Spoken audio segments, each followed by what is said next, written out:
My name is Jason Miller, and if you'd met me 3 years ago, you would have called me a successful businessman. I drove a black Porsche. I lived in a luxury apartment overlooking the Chicago River. I wore custom-made suits, flew first class whenever possible, and never looked at price tags. People assumed I'd built a successful company. I never corrected them. The truth was much simpler. I was a scammer. Not the kind who called elderly people pretending to be from the IRS. I hated those guys. They preyed on fear. I preyed on greed. There's a difference. I sold opportunities that didn't exist. Private investments. Luxury cars. Wholesale inventory. Rare collectibles. Whatever people desperately wanted, I became the person who could get it.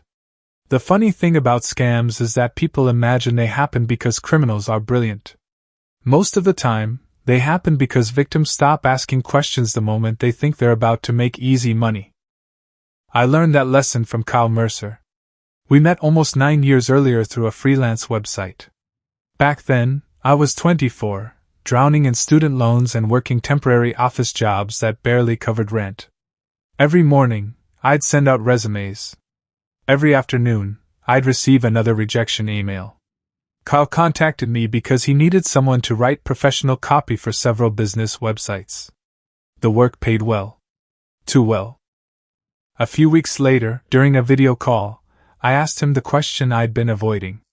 So, what exactly do these companies do? He smiled. They don't? I thought he was joking. He wasn't. Kyle explained that every website was temporary. By the time customers realized something was wrong, the company would already be gone. I should have closed my laptop and reported him. Instead, I asked how much he made. That answer changed my life. Our first operation together lasted just 48 hours. We built an online electronics store advertising brand new laptops at prices no legitimate retailer could match. We bought targeted ads, paid influencers to share fake discount codes, and watched hundreds of orders pour in. When the sale ended, the website disappeared. So did we. Our profit was just under $22,000.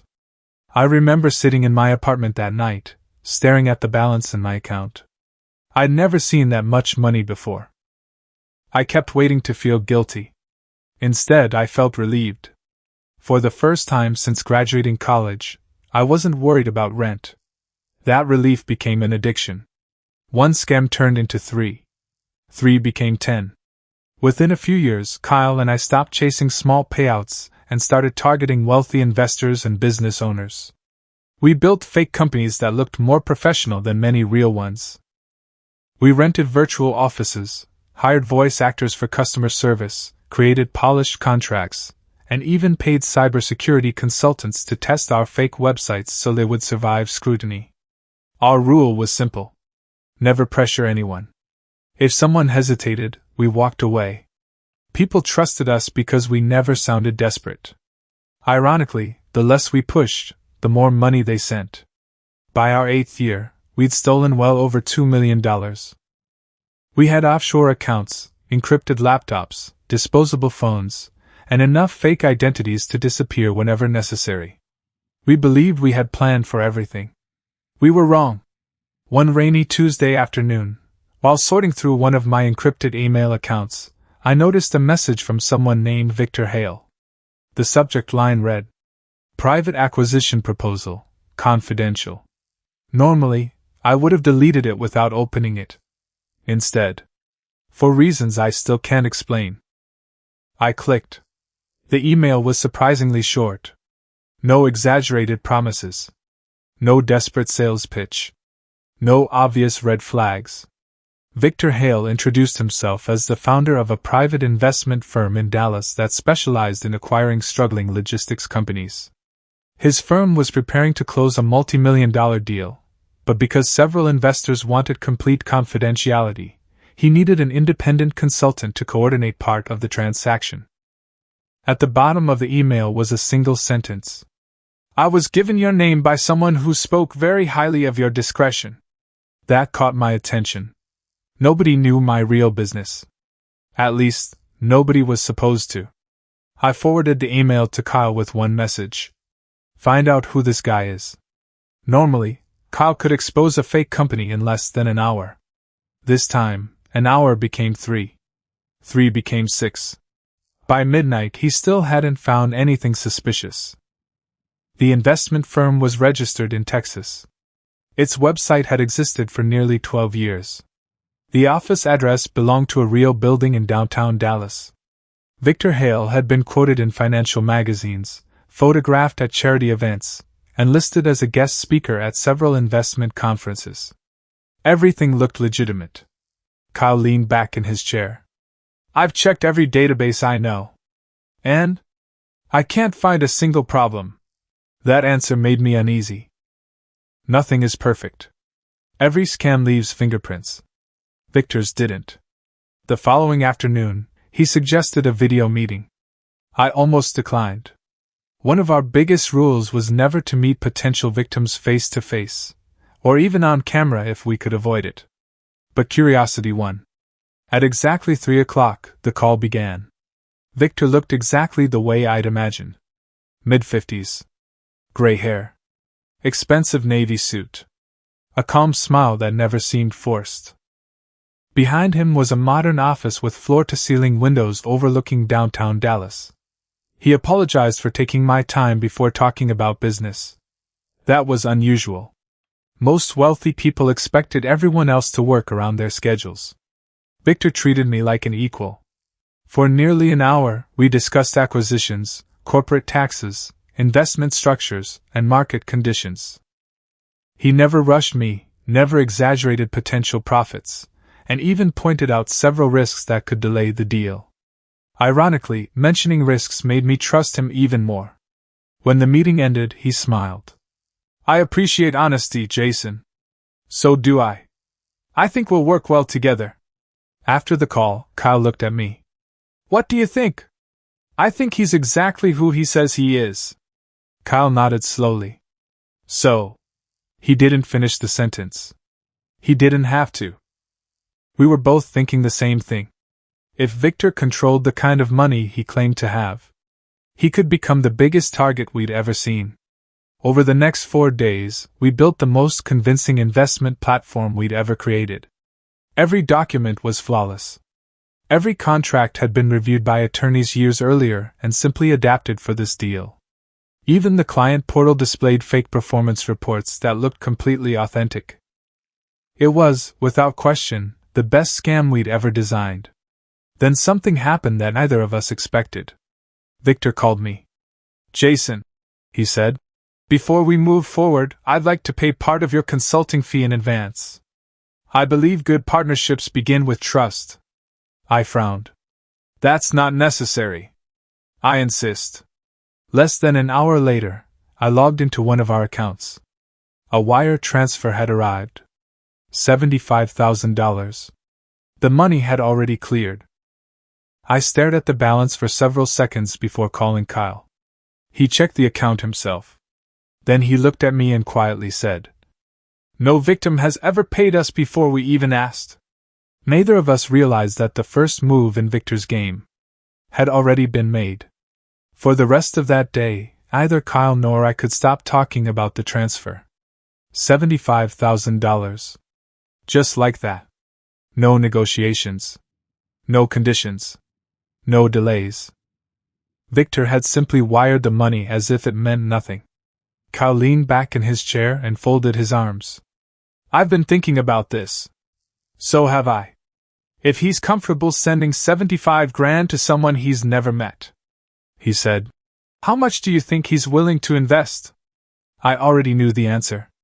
A lot more. That conversation marked the moment we stopped being cautious. For years, we'd survived because we never let greed cloud our judgment. This time it did. Instead of asking why Victor trusted us so easily, we started calculating how much we could take from him. Our original plan was to convince him to invest $500,000. By the end of the meeting, we'd increased that number to $5 million. It was risky. But Victor didn't seem like the kind of man who questioned paperwork. Over the next week, we refined every detail. Kyle rebuilt our investor portal from scratch. The website looked cleaner than most real investment firms. It included downloadable reports, secure login pages, digital signatures, and even a customer support line answered by hired freelancers who believed they were working for a legitimate consulting company. I rewrote every contract personally. Every sentence was designed to inspire confidence. No exaggerated promises. No unbelievable returns. Just enough profit to sound realistic. Ironically, that's what made the scam convincing. People don't trust perfection. They trust something that feels possible. A few days later, Victor called again. "I'll be in Chicago next Thursday," he said. "I was wondering if you'd have time for dinner." My first instinct was to refuse. Kyle and I had one rule we'd never broken. Never meet a target in person. The less people remembered your face, the safer you were. "I've got a pretty busy schedule," I replied. Victor chuckled. "I understand. Business comes first." There was a brief pause before he added, "But I believe it's easier to trust someone after sharing a meal." The sentence stayed with me. Not because it convinced me. Because it sounded genuine. After the call ended, Kyle looked at me. "You're not actually thinking about going, are you?" "I don't know." "You do know." He was right. Every instinct told me to stay away. But another thought kept creeping into my mind. If Victor was about to transfer more than $1 million, refusing to meet him might raise unnecessary suspicion. We argued for nearly an hour before reaching a compromise. I'd meet him. Public place. No more than an hour. No discussion about our real operation. Just enough to strengthen his confidence. The following Thursday evening, I walked into one of Chicago's best steakhouses. Victor was already there. He stood up the moment he saw me. "Jason," he said with a warm smile. "It's good to finally meet you." He shook my hand firmly. Not too strong. Not too weak. The handshake of someone completely comfortable with himself. As we sat down, I noticed something unusual. Victor wasn't studying the menu. He was studying me. Not in an obvious way. He simply paid attention to everything. How I spoke. How I reacted. Even where I placed my phone on the table. At the time, I thought he was just observant. Looking back, I think the dinner had never been about business. It was an interview. And without realizing it, I was the one being evaluated. Dinner lasted nearly 2 hours. The strange thing was that we barely discussed the deal. Instead, Victor asked questions that felt casual at first. "How long have you been in consulting? What made you start your own business? Do you enjoy taking risks?" I answered each one with the same polished story I'd been telling for years. I talked about leaving corporate America, building my own consulting firm, and helping private investors manage acquisitions. None of it was true. Victor never challenged a single word. He simply nodded, smiled, and occasionally asked another question. Then, just as dessert arrived, he looked out the window for a moment before speaking. "You know what I've learned after 30 years in business?" "What?" "The people who ruin themselves are rarely the desperate ones." I raised an eyebrow. "They're the greedy ones." I laughed politely. "That's one way to look at it." Victor smiled. "It's the only way I've ever seen." The conversation moved on, but for some reason, that sentence stayed in my head. As we left the restaurant, he shook my hand again. "I'll have my finance department complete the transfer tomorrow morning." "I appreciate that. I trust this partnership will be profitable for both of us." "So do I." The next morning, Kyle was already sitting in front of 3 monitors when I walked into our office. "You ready?" he asked. "I've been ready all night." Neither of us had slept much. If everything worked, we'd walk away with more money than we'd ever stolen in a single operation. At 10:14 a.m., my banking dashboard refreshed automatically. Nothing. At 10:16, still nothing. Then, 1 minute later, a notification appeared. "Incoming wire transfer, $1,500,000.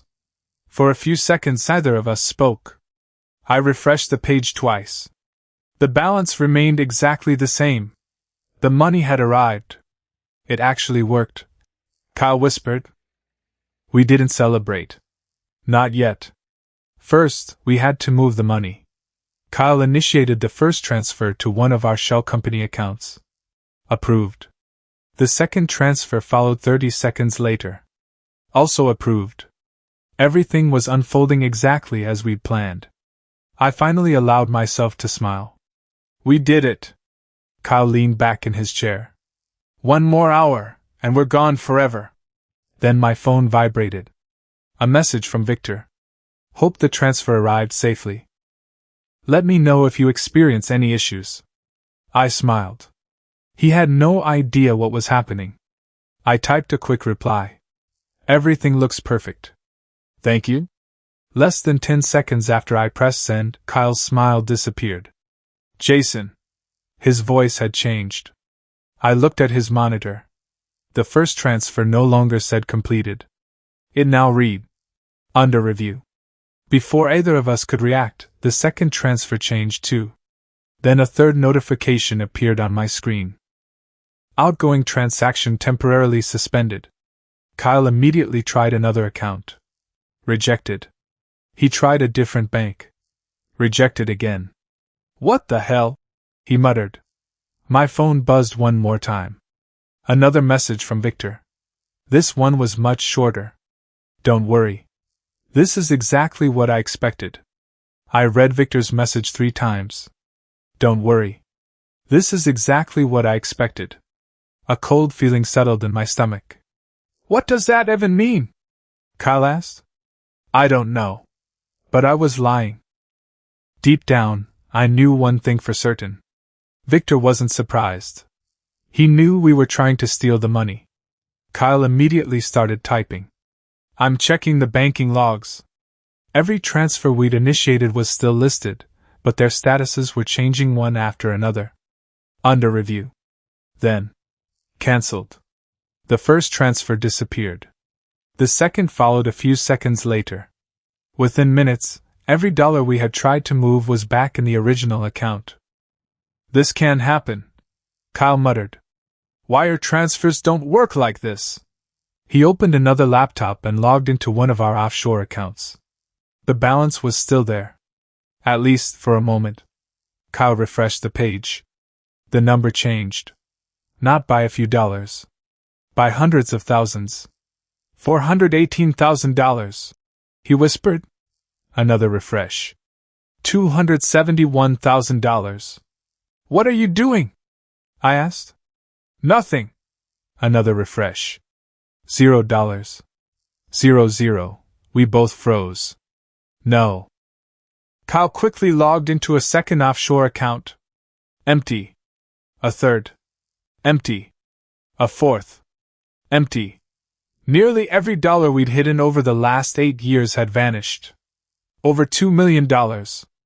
Gone. There were no outgoing transfers. No login alerts. No security warnings. It was as if the money had never been there. For the first time in my career, I felt genuine panic. Kyle slammed his fist against the desk. We've been hacked. No. I shook my head.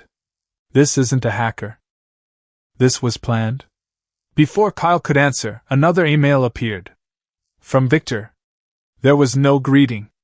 No signature. Just one sentence. You should stop looking at your bank accounts and start looking at your own company. What the hell does that mean? Kyle asked. I didn't answer. Instead, I opened the internal dashboard we used to manage our fake businesses. At first glance, everything looked normal. Then I noticed something strange. Several administrator permissions had changed. Not today. Not yesterday. 3 months ago. Kyle leaned closer. That's impossible. No one has had access for 3 months. He checked the login history. There it was. An administrator account neither of us recognized. Created 92 days earlier. It had quietly accessed our servers dozens of times, always for a few minutes, always late at night. No files had been deleted. No alarms had been triggered. Whoever it was hadn't come to destroy our operation. They had come to study it. Every fake identity. Every bank account. Every shell company. Every escape plan. Kyle slowly looked at me. He knew everything before he ever contacted us. My phone buzzed again. Victor. By the way, thank you for confirming that every account I found still belonged to you. It saved me a lot of time. I felt the blood drain from my face. The $75,000 transfer. It had never been about earning our trust. It had been bait.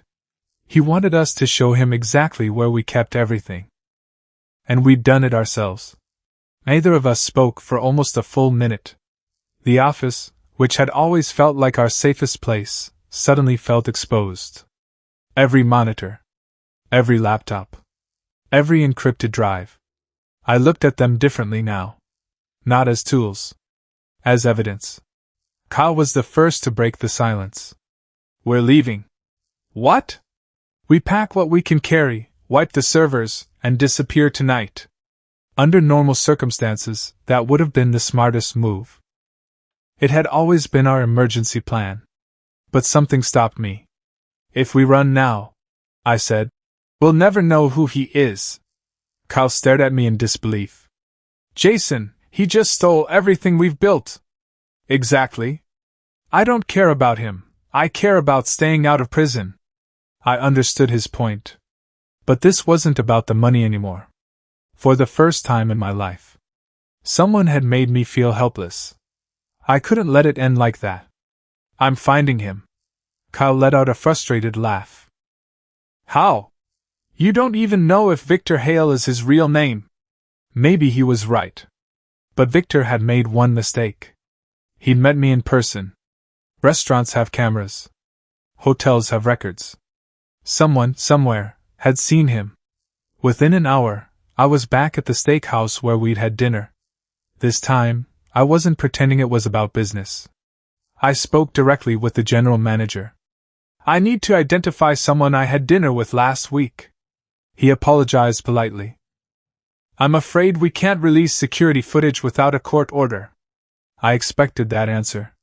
So I showed him a photograph of myself sitting across from Victor. It was a selfie I'd casually taken during dinner after Victor joked that neither of us ever took vacations. The manager looked at the photo. Then at me. I remember you. My heart skipped a beat. You do? Of course. You were here last Thursday. I leaned forward. The man sitting across from me. The manager frowned. I've never seen him before. Can you tell me anything about him? He thought for a moment. Actually, he paid in cash. That caught my attention. Most wealthy executives paid with corporate cards. Cash left fewer records. What name was the reservation under? The manager checked his computer. Then his expression changed. That's strange. What? There wasn't one. I felt my stomach tighten. This private room was booked through a concierge service. Which one? He shook his head. The reservation was cancelled 30 minutes after you left. No name. No phone number. No payment record. Nothing. Victor had erased every trail before I even realized I should be looking for one. As I walked back toward my car, my phone vibrated. Unknown number. Against my better judgment, I answered. Victor's calm voice filled the line. I was wondering how long it would take. I stopped walking. Who are you? A brief silence. Then he laughed. Wrong question. What do you want? You already know.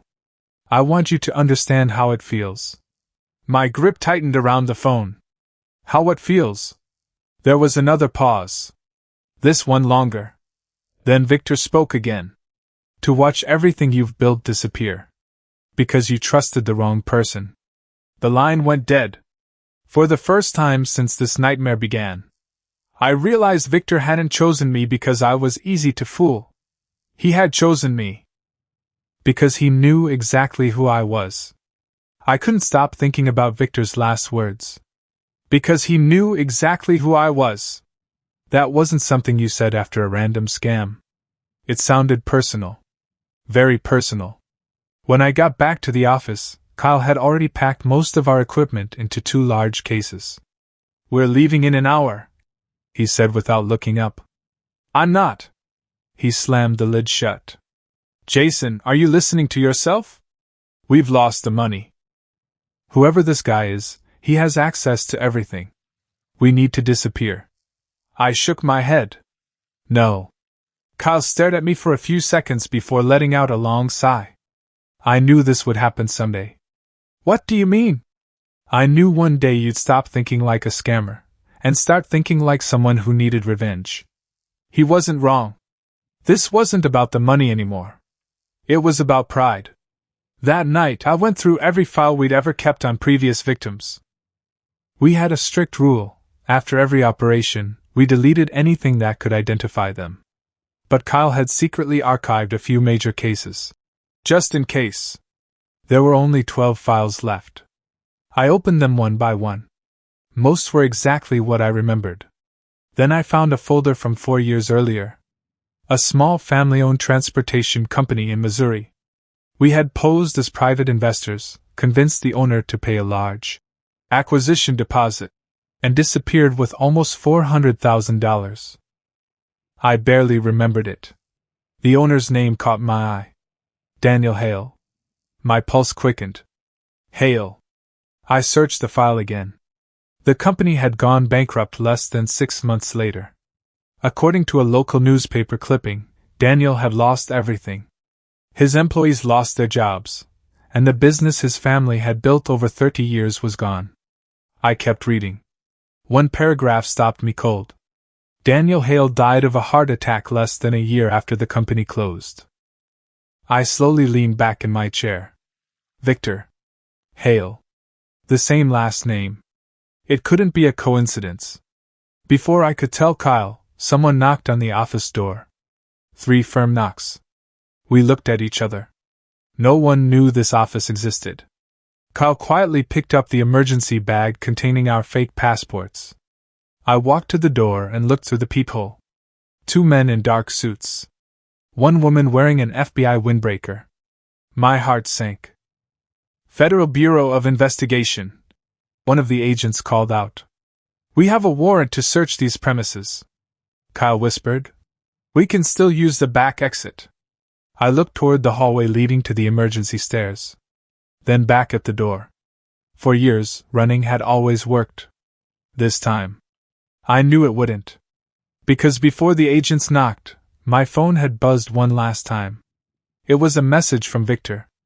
"I told you this wasn't about money. It was about consequences." I looked at Kyle.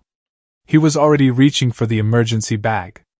"Backstairs," he whispered. Now. For years, that would have been my first instinct. Run. Disappear. Start over under a different name. But as I stood there, staring at my phone, I realized something. Victor had been 10 steps ahead of us from the very beginning. If he'd found this office, he'd found every safe house, every fake identity, every escape route we'd ever prepared. Running would only delay the inevitable. I slowly raised my hands. "It's over." Kyle stared at me like I'd lost my mind. "You can't be serious. We've already lost." Seconds later, the front door burst open. FBI agents entered the office, ordering us to the ground. Neither of us resisted. There was no point. As agents searched the room, one of them placed a thick evidence binder on the conference table. Across the front was a single label. United States v. Jason Miller and Kyle Mercer. Inside were documents I thought no one would ever find. Fake passports. Shell company registrations. Bank records. Photographs. Surveillance images. Copies of contracts from scams dating back almost 8 years. Every major operation. Every fake identity. Every mistake we'd ever made. I looked at the lead agent. "Who gave you all this?" He closed the binder. "A private source." "Victor Hale?" The agent didn't answer. Instead, he said something I still think about today. "Mr. Miller, this investigation didn't begin last month. It began almost 4 years ago." 4 years. That meant Victor hadn't chosen us on impulse. He'd spent years building a case. Months later, after I accepted a plea agreement, I finally learned the truth. Victor Hale wasn't an FBI agent. He wasn't a hacker. And he wasn't another scammer. His real name was never included in the case file. But investigators confirmed one thing. 4 years earlier, his father, Daniel Hale, had lost his transportation company after falling victim to a sophisticated financial fraud. The company collapsed. More than 60 employees lost their jobs. Daniel suffered a fatal heart attack less than a year later. The people responsible were Kyle and me. Victor never came after us for revenge. He came after us for proof. Instead of confronting us, he built the perfect trap. He created the kind of opportunity he knew we'd never ignore. He earned our trust by risking a small amount of money. Then he waited. Patiently. Every fake document we sent. Every shell company we used. Every account we logged into. Every transfer we attempted. We handed him the evidence himself. He didn't need to hack us. He simply let us expose ourselves. I've now spent 3 years in federal prison. I've had plenty of time to think about the people we hurt. For years, I blamed greed for making our victims easy targets. The truth is, greed wasn't just theirs. It was mine. If I'd ignored Victor's first email, I'd probably still be free. Instead, I saw one more chance to get rich. That decision cost me everything. Sometimes people ask if I hate Victor Hale. I don't. Because the day he outsmarted me, he taught me the one lesson I'd spent 8 years refusing to learn. No matter how clever you think you are, there's always someone patient enough to let you build your own downfall.